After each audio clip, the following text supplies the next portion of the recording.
Hey everyone, and welcome to Almost Cancelled. I am Peter, that is Connor, and this is our weekly TV news show where we talk about renewals, cancellations, premiere dates, pilot pickups, series pickups. It's upfront season, so there's tons of that. There's some trailers this week as well. Yeah. It's one of them weeks. It's one of them weeks. Not quite as hectic as last week. Last week I had something ridiculous like 15 pages of news.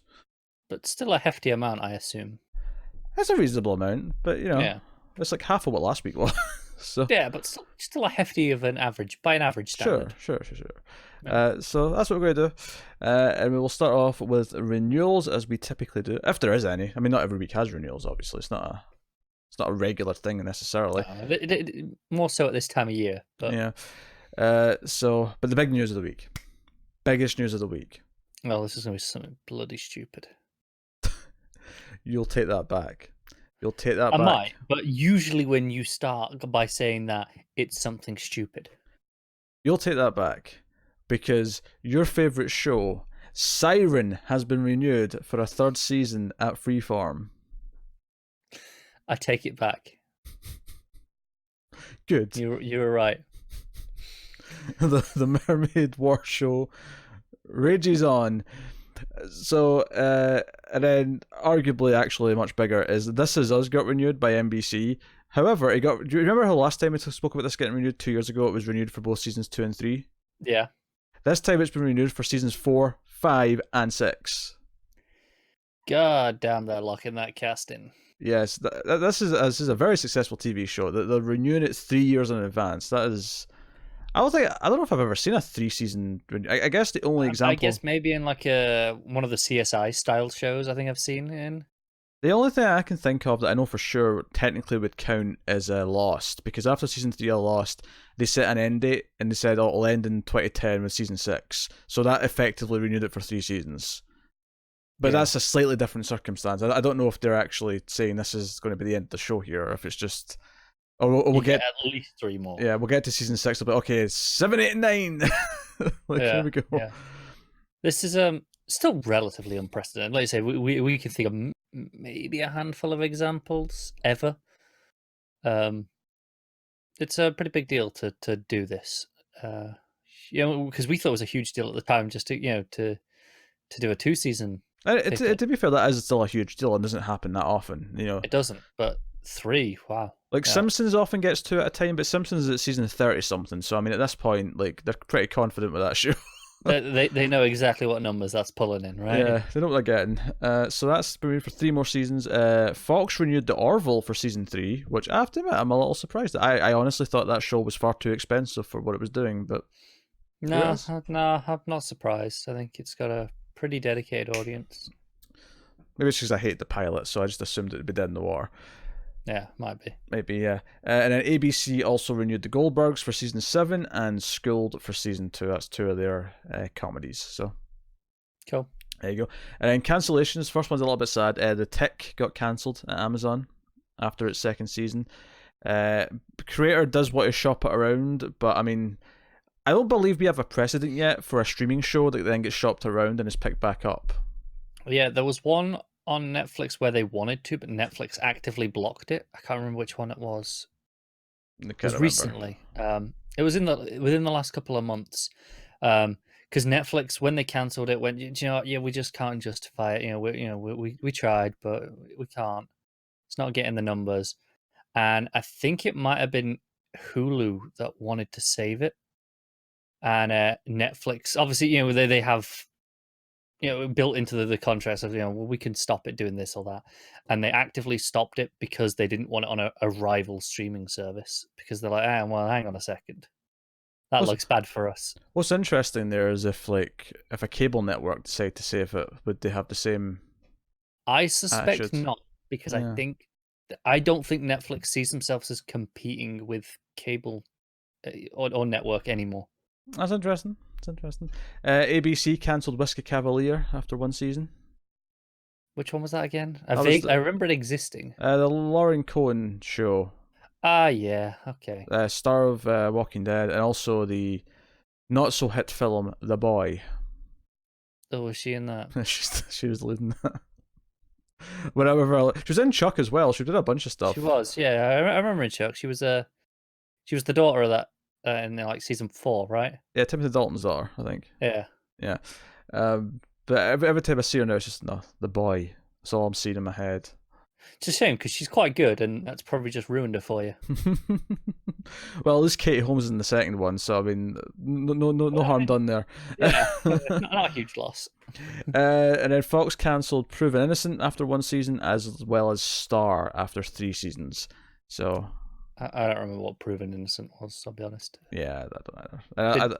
Some of these don't stick around long enough to make any impression. Proven Innocent, though, I at least vaguely remember the title just from talking about it starting. You know, when it was ordered and stuff. Star, I just don't even know what that is. I don't think I've ever heard of it before. Yeah. And then premiere dates, we got a premiere date for Rick and Morty season 4. Well, we didn't get a date. That's a little bit misleading. We got a window. We got a month, November 2019. So we know it's coming in November. Yep. For season 4, as I let a cat out. Sure. I don't really care about Rick and Morty, so I'm going to start about this. I've seen, season 1 and some of season 2, and I gave up. People were kind of mixed on season 3. But obviously, that was so hyped up after such a long wait. Season 4, relatively speaking, is much quicker. Yeah. So maybe it'll go down a little bit better because of that. Yeah, possibly. And then the other premiere date, easily the big one for us, is Black Mirror. Out of nowhere, Netflix announced that June 5th, which is a Wednesday, will be the 3-episode season 5 Black Mirror will be debuting. Yeah. On one hand, 18 months wait, give or take, for only 3 episodes. A little bit disappointing. On the other hand, maybe there'll be 3 good episodes and I won't complain. Yeah, because season 4, I think, was definitely a bit weaker overall, and there was definitely, I'd say more than half of those were disappointing episodes, whereas season 3 was fared much better. I think this is going back to the 3 episodes that season 1 and 2 were, and maybe that'll mean for better quality. Maybe it also means that, season 6, if there's going to be a season 6, will happen in a year, as opposed to... Perhaps, yeah. 18 months again. They spent a long time on Bandersnatch, which they admitted pushed back this season. And cut the episode count, apparently, as well. Apparently, yeah. Apparently that counted for 3 episodes, and that makes me relatively unhappy. So that's coming June 5th. Obviously, we'll be covering it, because we've always covered Black Mirror since season 3. We've reviewed all of it, but we did season 1 and 2 just before season 3 hit. Yeah, so it's a good choice. So so that's the premiere dates, and then no, there's not. There's another one. What's the other one? The one that you told me about, like 2 days after Black Mirror. Oh, you're right. I didn't put. This was after I did the news. That's why it's not here. 3% is coming. June 7th, which is a real problem for us. 3% season 3. That is. It's a problem because not only is June 5th the day Black Mirror season 5 starts or hits completely, it's also the day that The Handmaid's Tale season 3 starts, which is starting with 3 episodes, which basically means everything else that wants to launch that week is getting ignored, at least for a while. It's a problem because we got Black Mirror, Handmaid's Tale's like taking up the weekend slots, and usually we'll go, well, we'll spread 3% out because it's probably 8 episodes, if I'm right. Season 2 was 10, but maybe... Okay, maybe it's 10 again then. But then the following week, we have Too Old to Die Young starts, and then the week after that is Dark, and we're very busy. Too Old to Die Young won't even be finished before Dark starts. Yeah. We start throwing 3%. Oh... June is a hectic time, so 3% if we do it will be done late. It'll be done when things get quiet and we want to just go back and watch it because we just want to watch it. Yeah, realistically, probably not till after Stranger Things. Yeah, it'll be mid to late July at the earliest before we start 3%. Yeah. So warning you now because I'm relatively sure we will cover it when we get to a quiet period because we really like 3%. Yeah. There was a short trailer with it as well. Which I never saw, so yeah. I can't talk about it. So it's a shame because I like that show quite a bit. But ultimately, the other shows that are coming on are even more hyped up, and just from a cold hard numbers point of view, do much better for us. So, unfortunately, 3% is going to get pushed till later. Sadly, I'd say most of the other ones I am a little bit more excited for, even though I really like 3%, which tells you a lot about the quality of the shows coming up, I suppose, or at least the perceived quality, because obviously some of them we've not seen before, they're new shows, but the talent attached. Yeah. So trailers. That we got mainly from the CW and ABC. We got these trailers from. Maybe like Fox and NBC and CBS will have trailers out next week they'll be worth looking at. They could do, yeah. You never know. Unless I just somehow missed them, because like both of these batches of trailers I got in like articles. It was like, here's all of CW's trailers. Here's all of I didn't see any articles saying that for Fox or whatever. I mean, it's possible you missed them.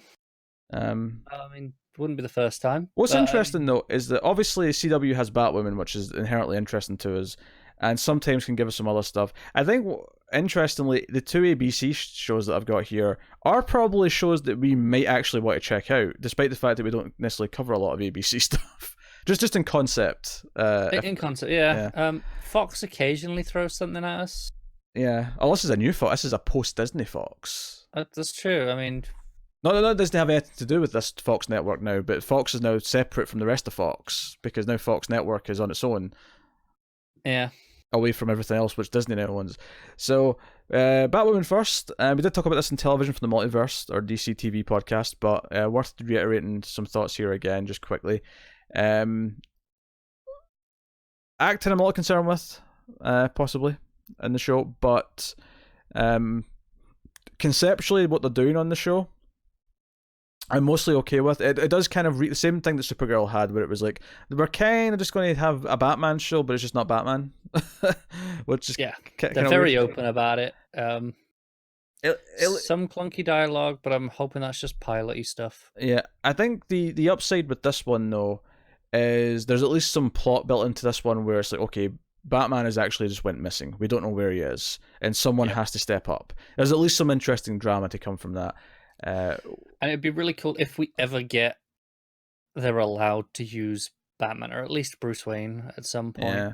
It'd be great that we could go, bring up that idea of legacy and go, the mantle. If Titans is getting to, I don't see why Batwoman won't eventually.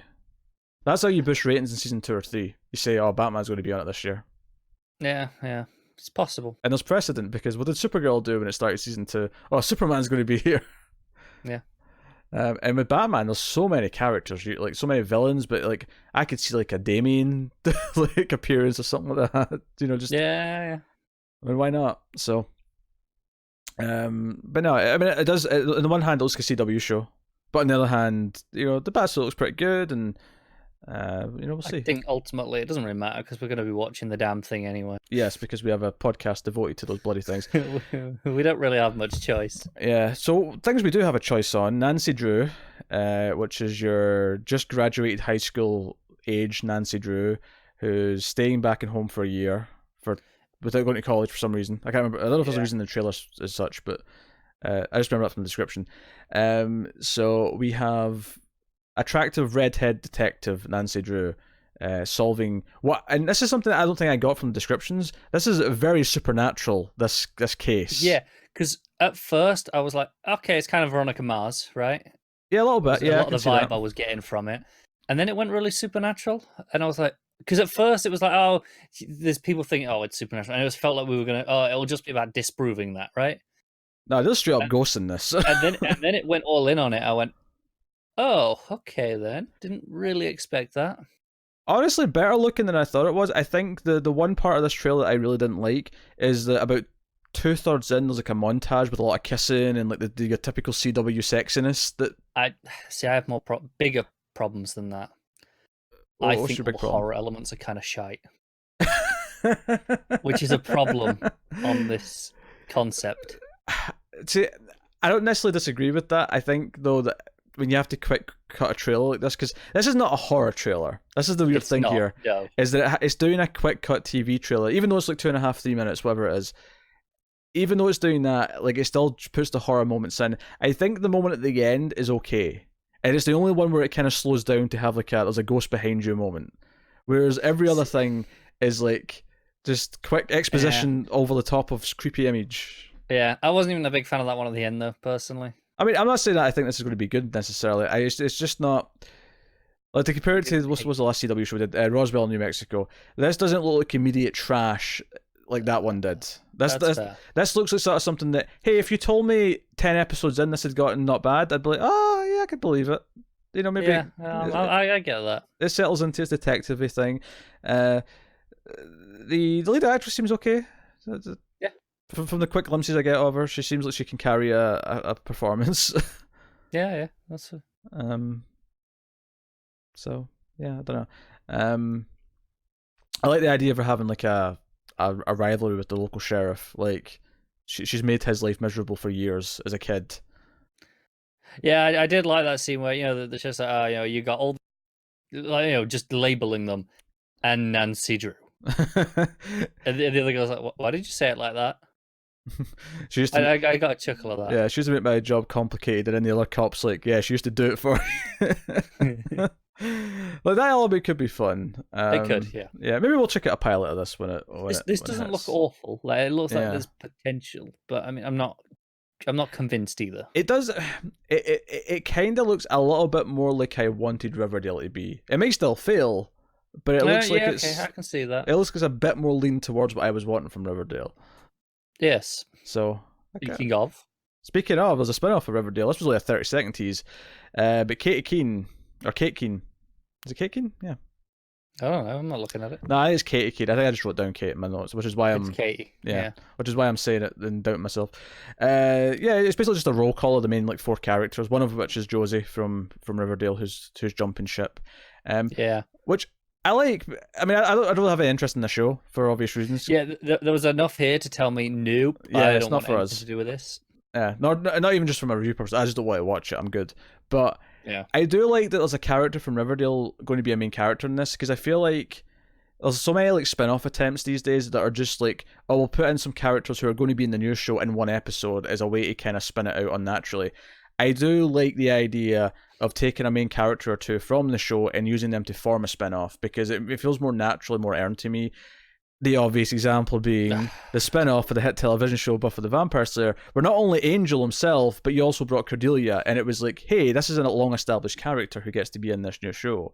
And it makes it feel like it has a bit more history behind it, even on episode 1. It's like, okay, I know these 2 characters so well already. You done? I'm done. All right, cool. I think that was a fair point.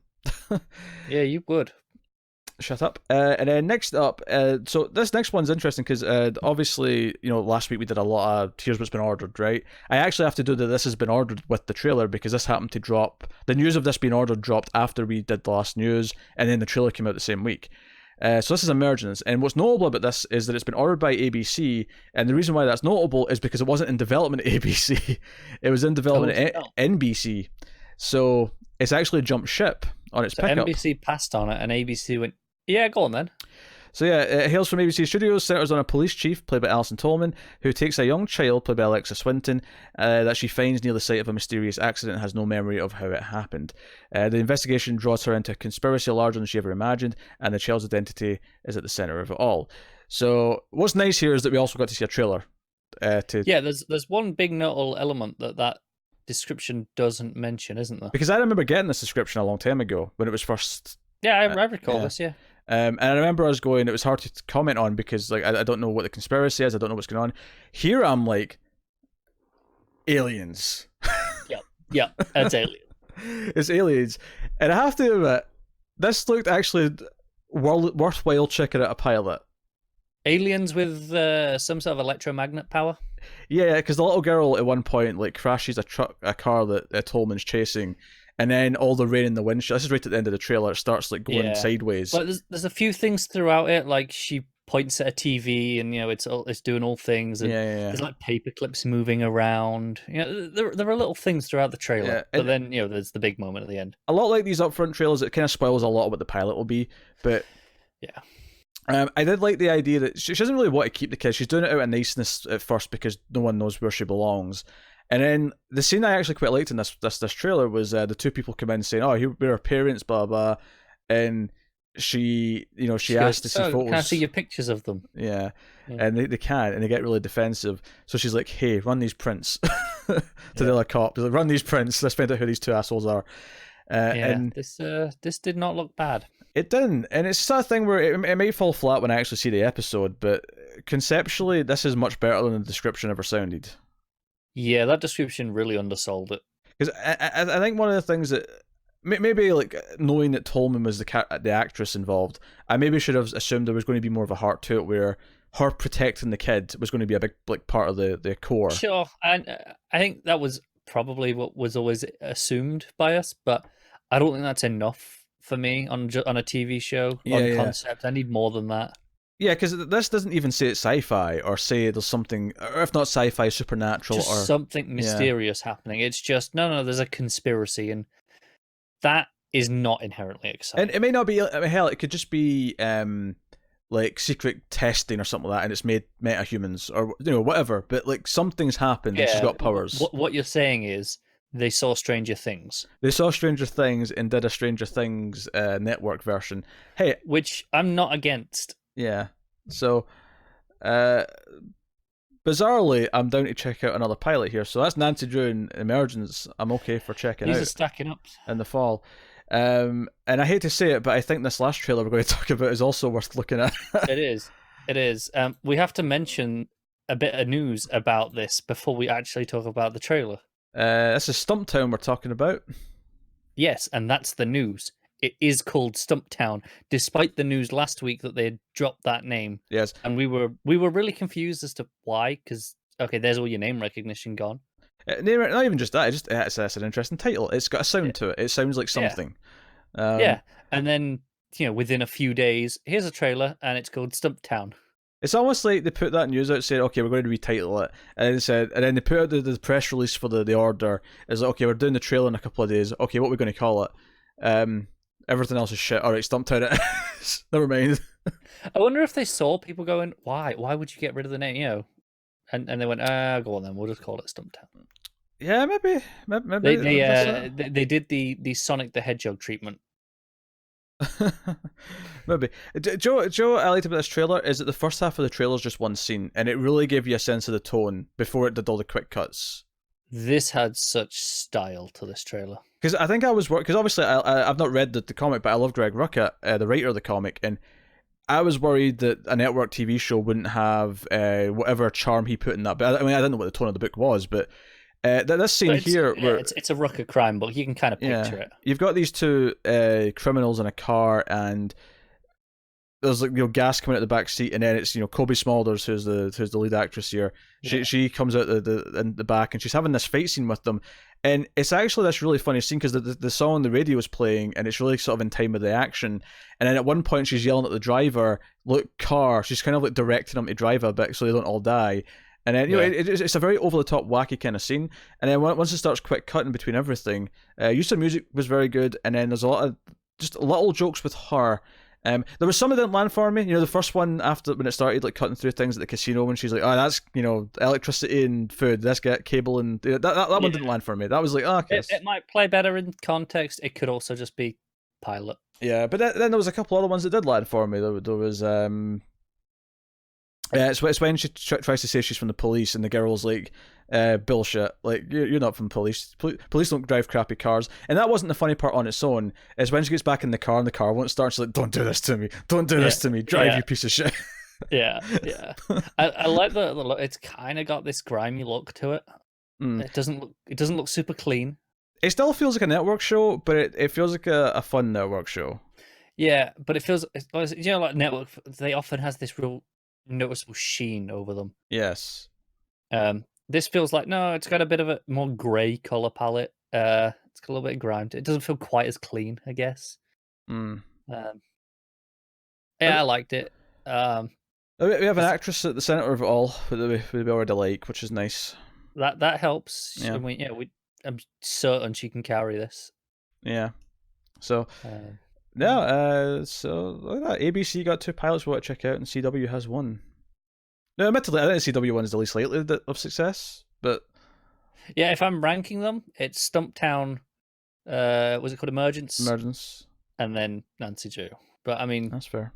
You never know, right? With these trailers, you never know. But so there's 3 pilots to check out for us at least when we hit September, October, which makes a change to last year when we just weren't really interested in any of them. We did a couple for the sake of it, but there was nothing we actually were like, "Oh, this could be good." I'm almost like terrified of liking these shows though, just because network cancellations are more rampant Yeah. and upsetting. Anyway, so sticking with some network stuff here. CW's schedule. I mean, everyone's schedule went out this week, but we're just looking at CW's quickly, specifically because they have all the comic book shows that we do cover on the comic book podcast, the comic book TV podcast, more specifically. So Batwoman's going to be airing on Sundays, and it is coming this fall. Legends of Tomorrow will be the mid-season show this year, which it has been for its first season. It's kind of like done this weird split thing for the middle seasons. CW do this because they did the same thing with iZombie, just kind of back and forth. Yeah, change the episode count all the time. Yeah, I mean it's been fairly consistent episode count wise. It's been around 16 pretty much every season. Yeah, I think it's gone up a little bit from where it started. No, 16 first year. Oh, was it? Yeah. Did it go down one year, maybe? It may have been down 1 year by an episode or two, but it's definitely been at 16 most years. Yeah, that's fair. So Batwoman's going to be on Sunday with Supergirl, and then Black Lightning will still be on Monday night. All American, which is also on CW, is on Monday night as well. That's on a new night. Tuesday's going to have The Flash, followed by Arrow, which is moved night from Monday. That's when that was on before. I was trying to remember when did Arrow? Yeah, I don't know because we always just watched it with Flash. Yeah. Wednesday's got Riverdale and Nancy Drew. That's like a fairly obvious pairing, I guess. That said, given that I've seen the trailer now, I wouldn't necessarily say that it shouldn't be with Supernatural either. I could have seen that. Honestly, all of these kind of have theme nights, though. The only one that, because Thursday's Supernatural Legacies, which are both supernaturally shows, the only one that kind of sticks out is not be having like a theme is Friday night, which is Charmed, which again you could have put with Supernatural or Nancy Drew, which is with Dynasty. Which what was the theme of the Monday with Black Lightning? I think All Americans is a primarily black cast, or at least the lead actor's black. So I'm not familiar with the show, to be honest. So I think that's kind of the theme of Monday now. That's fair enough. Yeah. And Sunday's obviously girl power kind of thing. Yeah. Well, that's ladies' night. Hey, both are good a theme as any. Yeah. So Friday's the only one where I'm looking at it and going, I don't get what the theme is. It's just like, oh, here's the two that were left. The theme is, it's Friday. That's been the attitude of networks for decades. So, and obviously Riverdale and Nancy Drew's kind of your teen, kind of a little bit detective-y kind of thing. Yeah. I wonder if they're really hoping Nancy Drew takes off, because obviously we know Supernatural's coming to a close. They want something in that kind of slot. I think they're hoping that either that or Charmed will grow to maybe fill its shoes. And Charm's a really obvious comparison because it's about sisters who are dealing with supernatural stuff. It is, yeah. It's about as specific as you can get. And then sticking with CW, just one more thing. This is on the crossover this year, Crisis on Infinite Earths. We found out that it's going to be over 5 episodes. It will include Arrow, Flash, Supergirl, Legends of Tomorrow, and Batwoman. And it will be split over Christmas. There'll be, actually it says here, it'll be 3 episodes in December, with the final 2 in January, one of which will have to be Legends of Tomorrow because it's not starting until mid-season. So that's going to be Legends' first episode back. And given that we got teasers for Crisis at the end of Flash and Arrow last week, I suspect we might get something from Legends going, all right, well, we're coming back to that. We might as well do something. It wouldn't even shock me if Supergirl somehow squeezes in some sort of slightly reference as well. Yeah, they're going to have the most difficult job out of all, because Legends can just do whatever the hell it wants. Supergirl has to actually think about it a bit more. Yeah. And given that where its season is, I can see it actually ending on a cliffhanger to do with its actual characters. Yeah. As opposed to Flash and Arrow. I don't necessarily think we'll have a cliffhanger or anything like that, but I think there's going to be a sly reference. There'll be a sly hint as something. Yeah, it could well be. I could see a villain say, "Oh, this needs to happen before the crisis," or something like that. What I really appreciate about this now, though, is it feels like, no, even if they're not like, okay, it's all building to crisis. It kind of is in a way, right? It's the next season, the first half of these seasons are kind of be, okay, Crisis is coming. It's going to be in the background at the very least. Yeah, it's the most built any of these crossovers have ever been. And the last 2 were very enjoyable. I mean, last Elseworlds I really liked a lot. Yeah, so it genuinely feels like, like when we got Crisis, you had you had like OMAC running up to it, right? Stuff like that. Mm. You had these other things that were, hey, Crisis is coming. We're getting there. And it kind of feels like, the first half of, all of Arrow, first half of Flash, might be kind of going, hey, we're edging towards this. This is coming. At the very least, Arrow will be. I don't know how much Flash will do, but Arrow is definitely focusing on Arrow it. definitely is. I suspect Flash might do a little bit more than we expect, just because it's easy for them to do that. It's an easy way of building excitement. If they want to not introduce the season's villain until after Crisis, I'd be okay with that, because their villains have been getting worse and worse. So, yeah, and don't know what Thorn was, but yeah, I'm not sure he counts as a villain. But hey, can't be worse than Cicada. Or Cicada. Or Cicada 2. Cicada was a step up from Cicada, so can't be worse. No, she wasn't as funny. Next up. That is true. My news, I like how I phrased this. I just put one sentence. I didn't copy anything from anywhere, because we got the official title of the Picard Star Trek show. So what I have put down in my news here to read aloud to you, the people, is Star Trek Picard is called Star Trek Picard. Yeah, they got real creative with that one.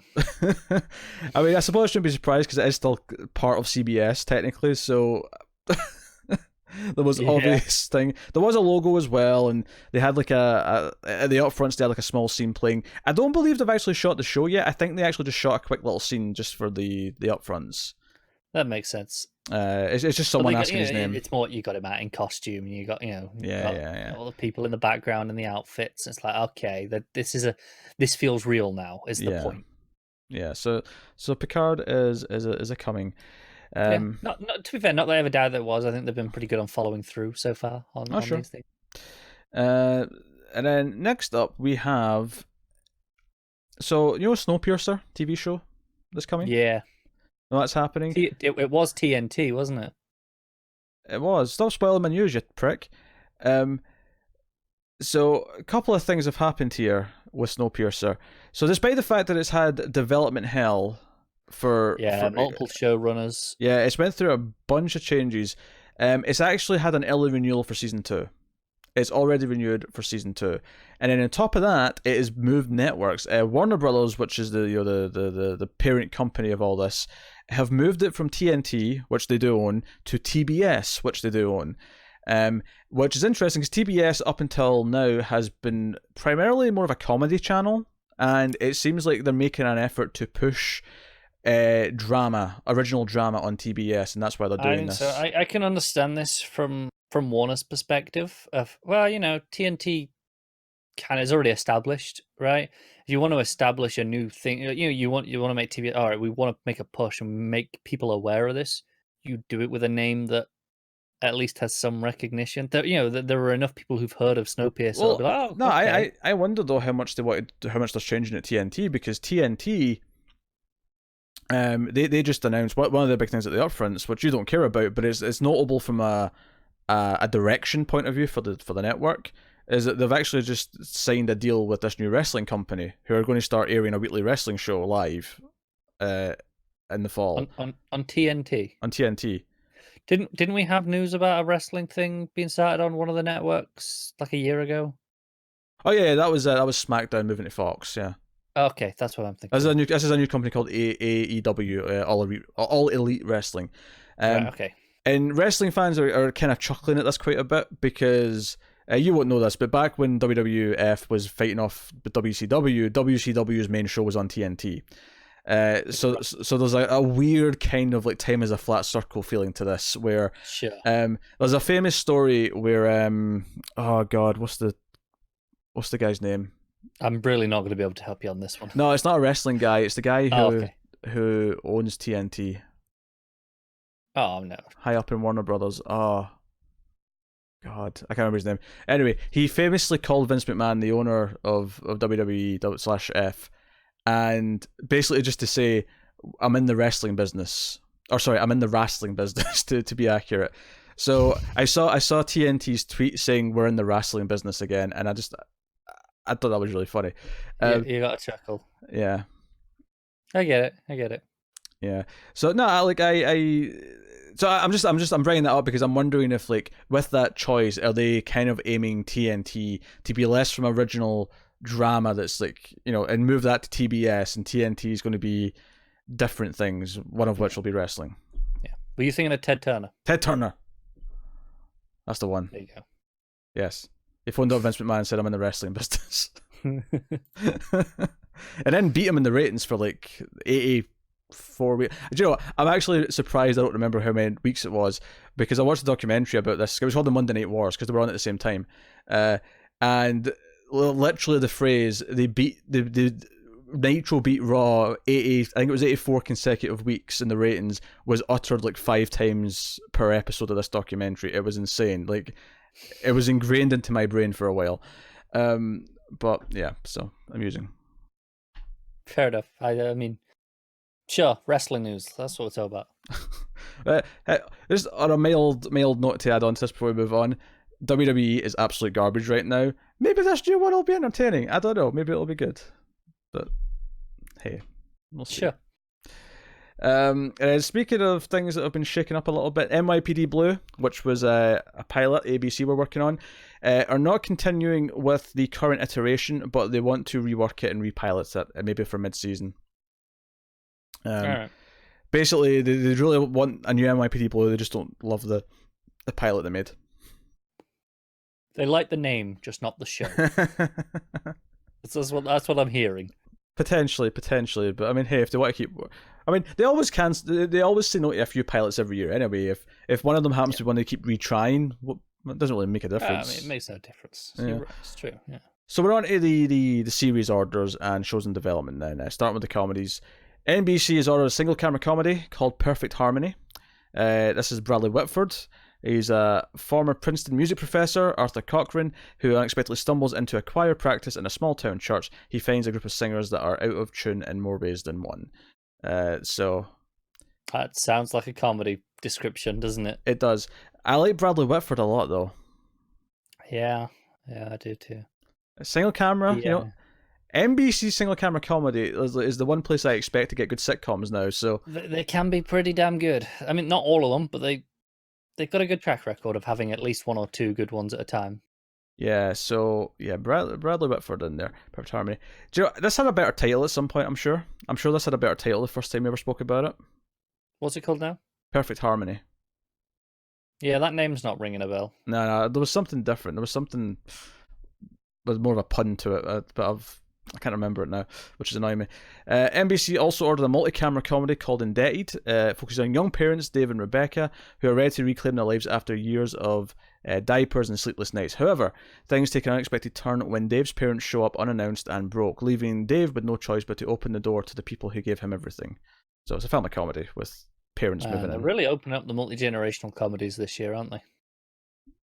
I'm pretty sure that was last year. We were joking about that a lot last year. Was it last year? Yeah. Oh, man, they're just still doing it then. Yeah, there's still some left over, but that was last year. It was like every comedy was multi-generational in some way. Yeah.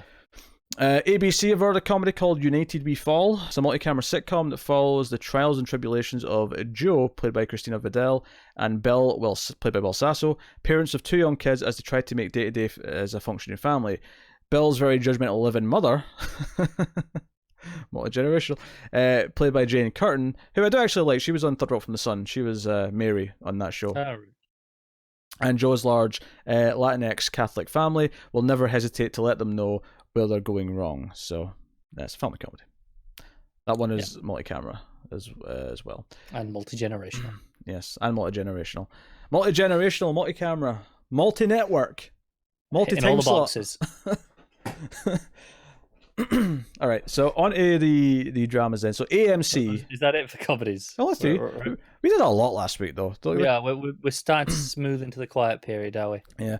AMC has given the green light to an anthology series from Black Mirror writer Will Bridges and actor-comedian Brett Goldstein. It's yet to be titled. It's not got a title yet.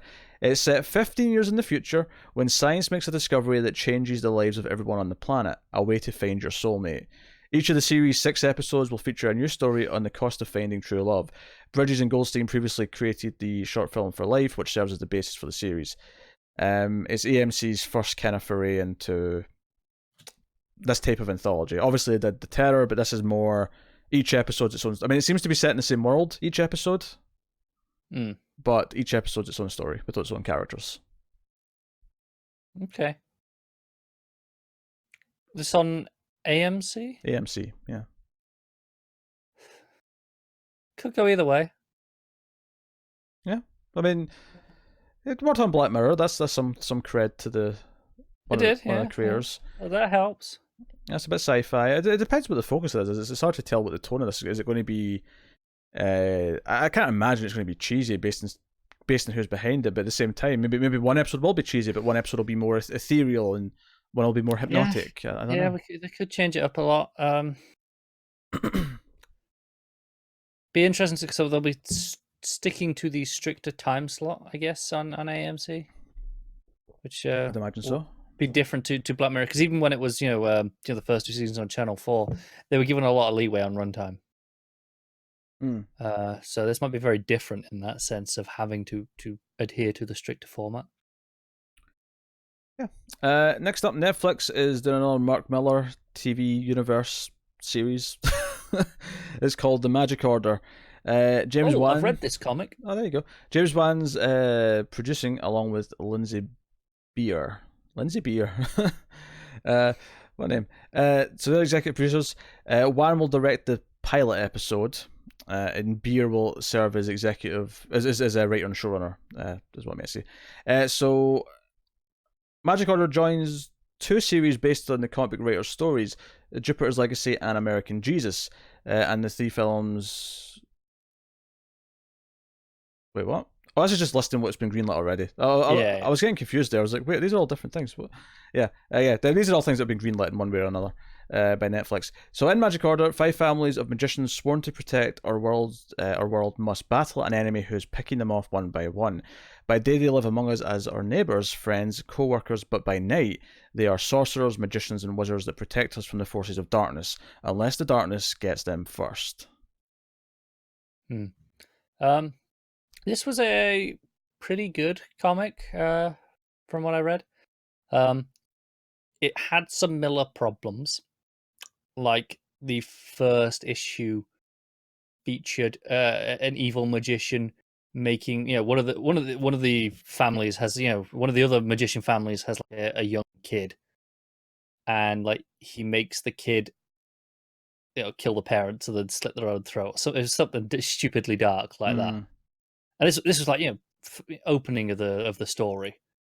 I'm like, yeah, it's a Miller comic. So I hope these shows can adapt past those problems, like Kingsman did, for example. There's just a concern that Miller's maybe a bit more involved on these, and we'll kind of want to keep those elements because the core premise, everything that's past the Miller edginess is actually really good in this story. He likes his shock value. He definitely does. Yeah. Which is why I don't like him as a writer. But Kick-Ass and Kingsman got past that. But both of those had Matthew Vaughn and Jane Goldman adapting it. So they did, yeah. So we'll see what some of these shows do. I don't think he's a terrible writer. I think he's actually quite a good, competent writer who then adds stupid shock value things on top of the already good stories and ruins them. Next up, Kate Blanchett, Yvonne Strahovski, and Dominic West are going to star in a show called Stateless, a 6-part TV series about people stuck in an immigration detention center. NBC Universal are going to handle worldwide distribution. So it's coming from the Australian Broadcasting Corp and Dirty Films. Yeah. All right. So there's basically a bunch of Australian production companies that are doing this, but it's been marketed around the world. Decent cast. Yeah, production's commencing next month. Co-created by Blanchett, Tony Aries, and Elise McCready. The series centers on 4 strangers: a flight attendant escaping a suburban cult, an Afghan refugee fleeing persecution, a young Australian father escaping a dead-end job, and a bureaucrat caught up in a national scandal, who are stuck in an immigration detention centre in the Australian desert. Each character deals with the contradictions of protection and border control from a unique perspective, offering relevant and timely insight into issues that countries are grappling with around the world. Okay. I mean, it's a good cast. Might be a bit dry, but I mean, it's only 6 episodes. Yeah, the idea of them being kind of stuck there for all 6 episodes is quite interesting to me. Yeah. I'm open to it. I'd want to see a trailer to see the tone. But yeah, that's potential. I want to say good cast, which often helps in things like this. Amazon Studios has picked up the series rights to a young adult drama pilot. It's called Panic. So it's from writer Lauren Oliver, based on her best-selling book, with producers Joe Roth and Jeff Christenbaum. Written and created by Oliver, based on a novel published by HarperCollins. Panic starts on a small town in America where every year the graduating seniors engage in a competition they believe is their one chance to escape. But this year, the rules have changed. They must decide how much they are willing to risk in order to get out. Okay. So Amazon's... Sounds a bit generic. Yeah, they're trying to get into the young adult game. Which I don't blame them, right? I mean, it's a big market. You probably do want to get something in there. However, probably not for us. Probably not for us, but it's them expanding and diversifying their content again. Which is good for their service overall. Yeah, Sci-Fi has given a series order to Vagrant Queen, a live-action adaptation of the star-spanning Vault comic series that will be produced by Blue Ice Pictures, and an all-female team of writers and directors featuring Jem Garad and as creator and showrunner. So, Adrian Ray, who's from Light as a Feather, has been cast in the lead role of Elida. Tim Rosen, who's from Digstown, I've never even heard of that, is Isaac. Paul Dutoit from Maze Runner as the menacing Commander Lazaro. The tone of the project is described as a fun, violent, snarky space opera.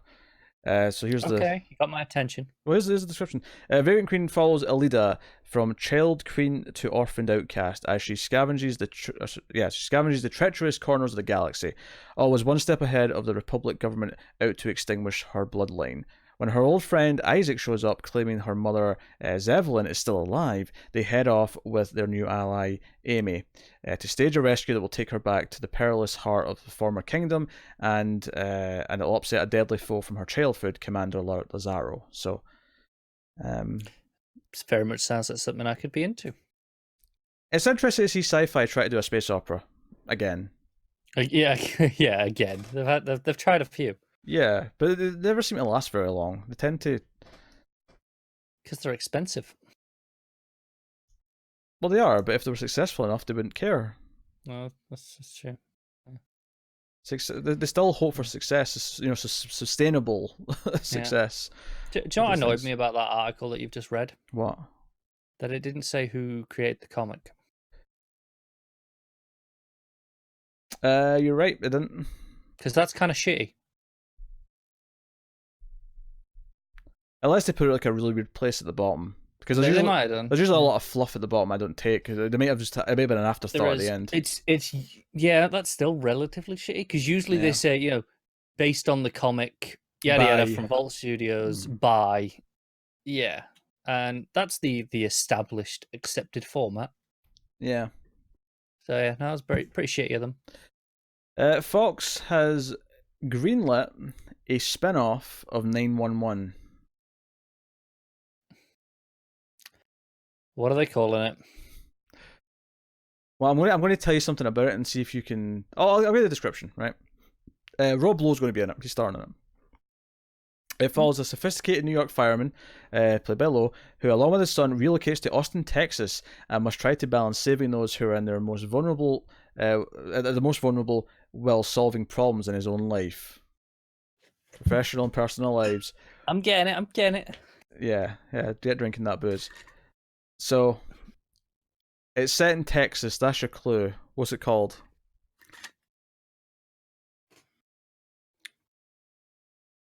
I don't know. 911 Lone Star. Of course it is. Of course it is. Yeah, so... That is bordering on CBS levels. Yeah, it's going to premiere next season, and apparently Lowe's pulling in $200,000 per episode. I don't know why we know that, but we do.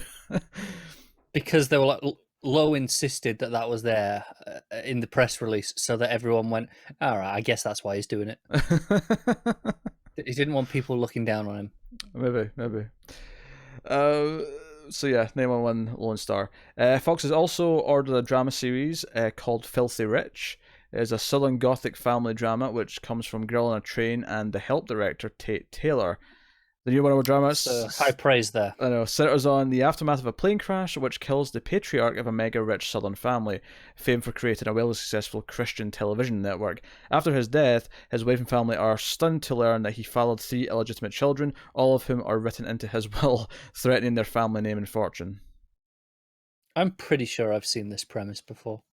Yeah. Do you know what's frustrating is that made with the right tone, I might love the idea of like some other people coming in and like, you know, just, this is all ours now. Just ruining this, you know, ultra like Southern Christian rich family's life. Yeah, it could be funny. That could be pretty funny, but I mean, but this won't be. It won't be, no. NBC has ordered Lincoln, which is the Bone Collector TV show.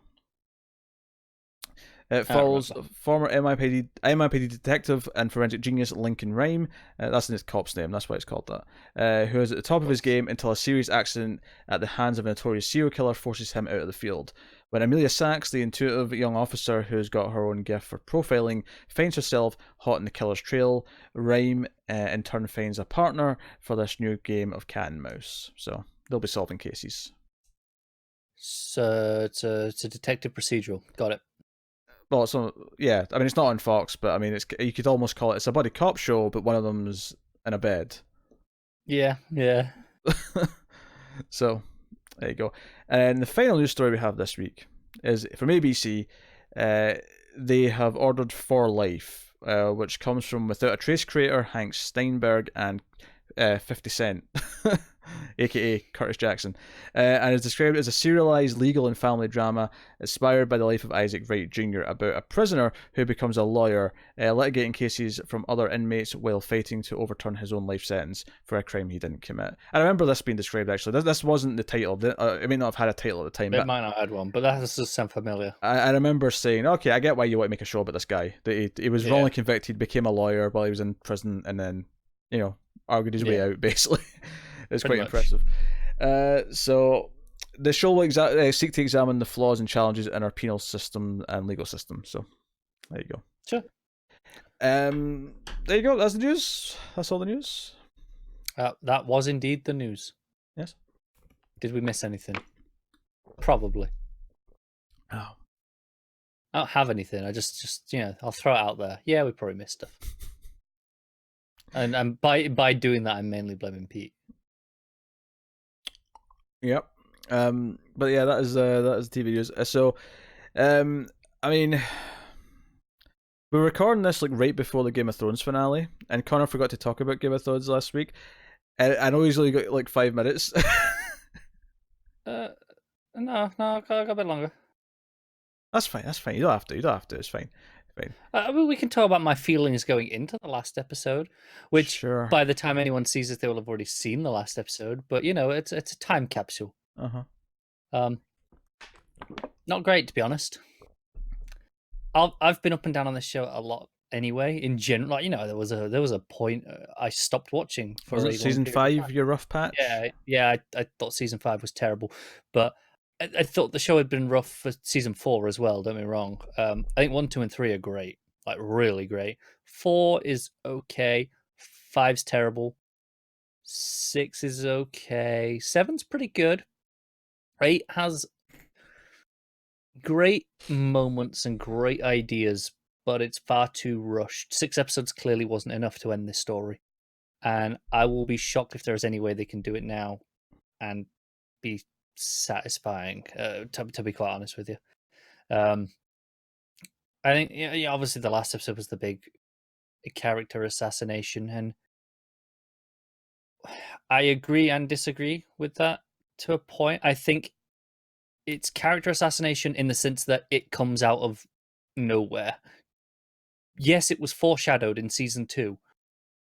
That isn't character arc though, because the whole thing, there's an arc here where you can get to this point with this character, and that's fine. I'm okay with that. You can do that. The problem is they kind of just skipped over that arc and went, yeah, we're doing this now, and that is kind of character assassination by just taking out the story and going, well, this is the ending now. and it feels like a hard change to your character. It's kind of shit, right? You know. But petitions are stupid. Oh, petitions are stupid. Don't do that. Just look. Do what everyone else did for the past 3 decades and go and write some goddamn fan fiction. Like, I'm gonna be disappointed. Yeah, I am. I know that. That's fine.